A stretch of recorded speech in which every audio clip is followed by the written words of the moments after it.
Assalamualaikum warahmatullahi wabarakatuh. Halo, selamat datang di workshop Masyarakat Pembelajar Anti Korupsi tahun 2020. Perkenalkan, nama saya Farah Cendekianisa, selaku host di sini. Nah, Bapak Ibu sekalian, selama masa pandemi ini, jangan lupa ya untuk selalu menggunakan masker dan tetap menerapkan social distancing ketika keluar rumah. Kali ini, kita akan belajar mengenai identifikasi risiko fraud. Apa sih fraud? Terus, risiko fraud itu apa aja sih? Dan penting banget loh untuk menerapkan penilaian risiko fraud di instansi kita masing-masing. Udah penasaran kan? Gimana sih caranya identifikasi risiko fraud?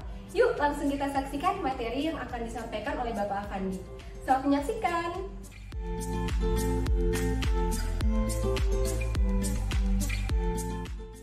Semangat pagi Bapak Ibu. Assalamualaikum warahmatullahi wabarakatuh. Salam sejahtera bagi kita semua. Selamat berjumpa dalam kegiatan pembelajaran bagi komunitas masyarakat pembelajaran anti korupsi atau KOMPAK. Bersama saya Afandi, Koordinator Pengawasan Bidang Investigasi pada Perwakilan BPKP Provinsi Maluku. Dalam video singkat ini, saya akan menyampaikan materi pembahasan kita kali ini, yaitu mengidentifikasi risiko fraud berkenaan dengan kegiatan pengadaan barang jasa, penyaluran berbagai bentuk bantuan, dan kegiatan lain yang relevan dalam rangka penanggulangan dampak kedaruratan kesehatan masyarakat COVID-19. Sebelum masuk ke materi pembelajaran identifikasi risiko fraud, saya akan menjelaskan sekilas tentang Masyarakat Pembelajar Anti Korupsi atau MPAK. Hal ini perlu karena peserta belajar kali ini lebih banyak yang belum pernah mengikuti kegiatan sosialisasi MPAK yang dilaksanakan oleh BPKP. Apa yang dimaksud dengan Masyarakat Pembelajar Anti Korupsi atau MPAK? Masyarakat Pembelajar Anti Korupsi adalah paradigma dalam pemberantasan korupsi yang menempatkan pembelajaran anti korupsi sebagai faktor kunci keberhasilan pemberantasan korupsi. Pembelajaran anti korupsi adalah proses interaksi peserta belajar dengan BPKP dan sumber belajar pada suatu lingkungan belajar di mana BPKP berperan dalam membantu, mendorong, memfasilitasi peserta belajar agar dapat memperoleh pengetahuan dan menguasai keterampilan keahlian mengenai anti korupsi, serta mengubah sikap peserta belajar menjadi anti korupsi berdasarkan usaha peserta belajar. Apa yang dimaksud dengan komunitas pembelajar anti korupsi atau KOMPAK? KOMPAK adalah sekelompok pihak-pihak yang berkepentingan atau stakeholders dari suatu instansi pemerintah atau korporasi negara atau daerah yang mempunyai tujuan yang sama, yaitu mewujudkan kepemerintahan yang baik dan pemerintahan yang bersih di organisasinya masing-masing. Tujuan pengembangan MPAK dibedakan menjadi dua, yaitu tujuan dari aspek sosialisasi dan tujuan dari aspek bimbingan teknis. Tujuan dari aspek sosialisasi adalah: pertama, meningkatkan pemahaman peserta belajar mengenai korupsi dan anti korupsi. Kedua, membangun kepedulian agar para peserta belajar dapat berperan aktif dalam upaya pemberantasan korupsi di Indonesia. Lalu yang kedua, tujuan dari aspek bimbingan teknis adalah: pertama, mengembangkan sistem pengaduan dan atau sistem whistleblowing sebagai salah satu saluran informasi dan komunikasi bagi masyarakat dalam menyalurkan sikap anti korupsinya dan kepeduliannya terhadap organisasi. Yang kedua, mengembangkan budaya organisasi anti korupsi sebagai kelanjutan dari perubahan sikap dan perilaku masyarakat yang sebelumnya permisif atau membiarkan terjadinya korupsi menjadi sikap perilaku anti korupsi. Sasaran pengembangan MPAK. Sasaran dari aspek sosialisasi adalah: pertama, terselenggaranya diskusi kelompok terarah tingkat pimpinan. Kedua, terbentuknya KOMPAK. Ketiga, tersusunnya hasil kompilasi dan analisis atas pengetahuan mengenai fraud dan pengetahuan mengenai kebijakan dan praktek pencegahan fraud. Sasaran dari aspek bimbingan teknis adalah: terbangunnya komitmen untuk mengimplementasikan satu atau lebih tools pengawasan keinvestigasian, yaitu: pertama, bimbingan teknis FCP organisasi atau FCP tematik sistem whistleblowing internal. Kedua, audit, penilaian, dan bimbingan teknis, penilaian budaya organisasi anti korupsi. Prinsip-prinsip pengembangan MPAK. 1. Pembentukan dan pengembangan kompak. 2. Belajar dari pengalaman para individu pembelajar. 3. Proses yang partisipatif. 4. Menumbuh kembangkan paradigma atau nilai baru anti korupsi. 5. Terintegrasi dengan sistem yang sudah ada. 6. Mempertimbangkan keragaman dalam proses pembelajaran dan penyediaan infrastruktur komunikasi informasi. Itu tadi sekilas mengenai MPAK dan kompak. Ibu bapak sekalian, sekarang kita masuk ke pembahasan penilaian risiko kecurangan atau fraud risk assessment. Istilah fraud belum begitu banyak dikenal di Indonesia, termasuk di kalangan birokrasi. Orang Indonesia lebih banyak mengenal dengan istilah korupsi, sebagaimana terdapat di dalam Undang-Undang Tindak Pidana Korupsi. Pembahasan kita kali ini yaitu, pertama, pengertian fraud atau kecurangan. Kedua, risiko kecurangan. Ketiga, pentingnya melakukan penilaian risiko kecurangan. Keempat, proses penilaian risiko kecurangan. Pertama, pengertian fraud atau kecurangan. Fraud atau kecurangan adalah perbuatan yang dilakukan secara tidak jujur dengan tujuan untuk memperoleh keuntungan atau mengakibatkan timbulnya kerugian dengan cara menipu, memperdaya, atau cara-cara lainnya yang melanggar ketentuan perundang-undangan yang berlaku. Dari beberapa definisi fraud yang ada, fraud mengandung 3 unsur penting, yaitu pertama, perbuatan tidak jujur. Kedua, niat atau kesengajaan. Ketiga, keuntungan yang merugikan orang lain. Fraud tidak sama dengan kesalahan atau ketidaksengajaan.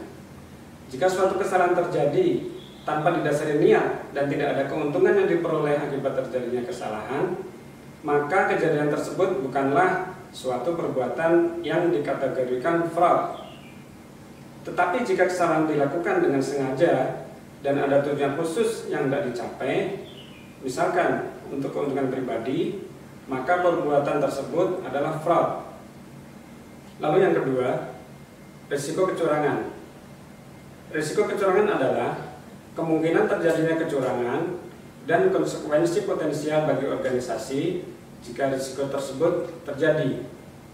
Manajemen perlu melakukan manajemen risiko untuk mengidentifikasi, menilai, mengelola, dan mengendalikan risiko kecurangan sehingga dapat meminimalisir terjadinya kecurangan.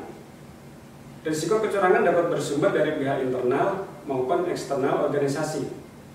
Faktor pendorong terjadinya kecurangan. Menurut kriminolog Donald Tracy, ada 3 faktor yang menyebabkan seseorang melakukan kecurangan atau yang dikenal dengan fraud triangle, yaitu motivasi, rasionalisasi, dan kesempatan. Motivasi merupakan faktor pendorong yang bisa berupa adanya tekanan masalah keuangan, kebiasaan buruk seperti perjudian, penggunaan obat-obat terlarang, dan sebagainya. Rasionalisasi adalah pembenaran yang dilakukan oleh pelaku atas kecurangan yang dilakukan.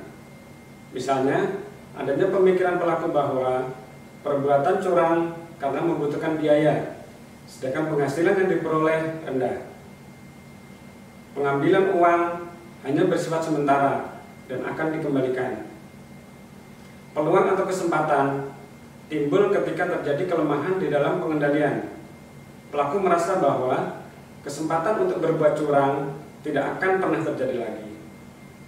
Klasifikasi kecurangan. Menurut Association of Certified Fraud Examiner atau ACFE, ada 3 kategori kecurangan, yaitu pertama, kecurangan atas laporan keuangan. Yang kedua, penyalahgunaan aset. Yang ketiga, korupsi. Terdapat 2 pendekatan di dalam pemberantasan kecurangan, yaitu 1. Dengan menciptakan dan memelihara kejujuran dan integritas. Dua, dengan melakukan pengkajian risiko kecurangan, sekaligus membangun sikap yang konkret guna meminimalkan risiko serta menghilangkan kesempatan terjadinya korupsi. Selanjutnya yang ketiga, pentingnya penerapan penilaian risiko kecurangan. Penilaian risiko kecurangan merupakan proses proaktif yang bertujuan untuk mengidentifikasi dan mengatasi kerentanan instansi pemerintah atas kecurangan yang dilakukan pihak internal ataupun pihak eksternal. Penilaian risiko kecurangan bertujuan untuk membantu pimpinan instansi pemerintah dalam mengidentifikasi aktivitas atau proses bisnis yang rentan terhadap terjadinya kecurangan dan membantu mengidentifikasi risiko kecurangan berupa apa, di mana, kapan, mengapa, dan bagaimana kecurangan terjadi. Oleh karena itu, penilaian risiko kecurangan mempunyai peran penting di dalam mendukung pencapaian tujuan pengendalian intern pemerintah. Terdapat beberapa alasan penting mengapa perlu menerapkan penilaian risiko kecurangan, yaitu pertama, penilaian risiko kecurangan menghasilkan peta risiko kecurangan yang dapat menjadi dasar untuk merencanakan mitigasi risiko secara terukur dan komprehensif. Kedua, penilaian risiko kecurangan merupakan instrumen deteksi dini risiko kecurangan. Dan yang ketiga, sebagai sarana analisis dan evaluasi kelemahan-kelemahan program pencegahan sehingga dapat menjawab dan mencari solusi atas kecurangan-kecurangan yang masih terjadi, yaitu seperti adanya operasi tangkap tangan oleh KPK. Dan risiko kecurangan perlu diterapkan oleh instansi pemerintah dengan mempertimbangkan hal-hal sebagai berikut.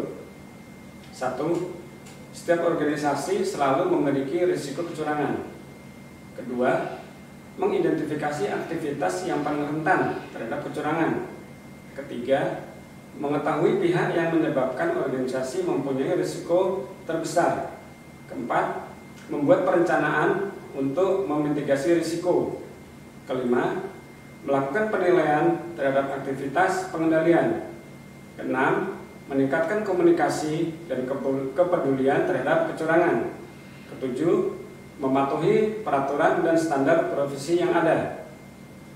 Untuk dapat menghasilkan suatu rekomendasi strategis, maka proses penilaian risiko kecurangan harus dilaksanakan secara berkelanjutan, sehingga proses tersebut membentuk suatu siklus yang merupakan proses interaktif yang meliputi kegiatan mengidentifikasi risiko, menilai dampaknya, dan memprioritaskan tindakan untuk mengendalikan dan mengurangi risiko. Langkah-langkah yang harus dilakukan di dalam proses penilaian risiko kecurangan adalah sebagai berikut. 1. Membentuk kebijakan pengelolaan risiko kecurangan. Kedua, menyelenggarakan penilaian risiko kecurangan. Ketiga, identifikasi, bangun, dan implementasi aktivitas deteksi dan pencegahan kecurangan.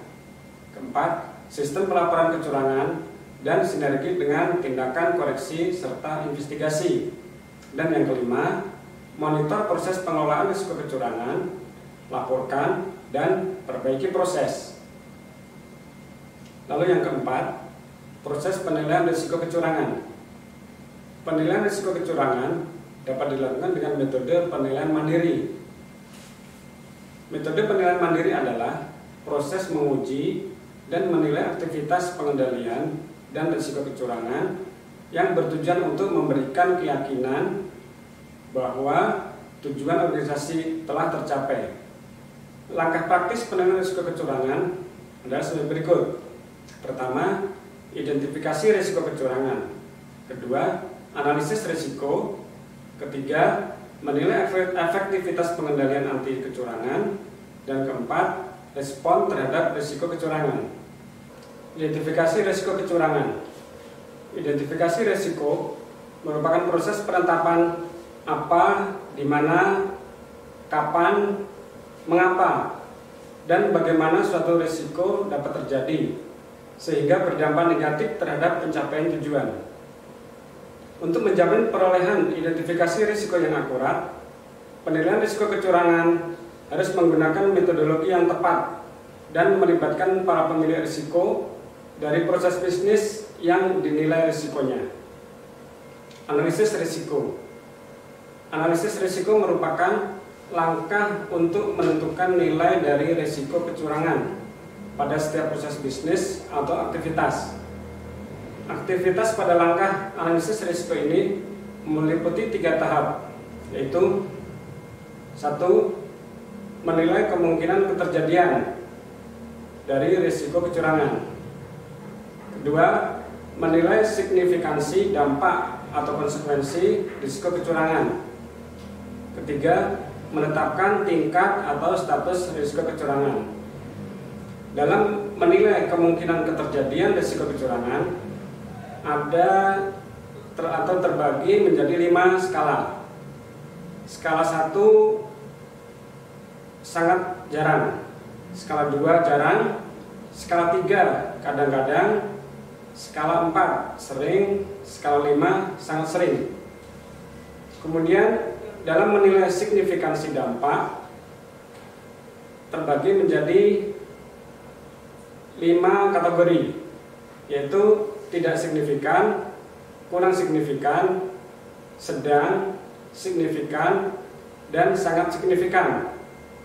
Kemudian dalam menetapkan tingkat atau status risiko kecurangan dibedakan menjadi 4, yaitu hasil perkalian antara kemungkinan keterjadian dan signifikansi dampak yang bisa menghasilkan tingkat risiko rendah, sedang, tinggi, atau sangat tinggi. Menilai efektivitas pengendalian anti kecurangan. Apabila pengendalian anti kecurangan belum ada atau sudah ada tetapi tidak efektif, manajemen perlu merancang pengendalian anti kecurangan.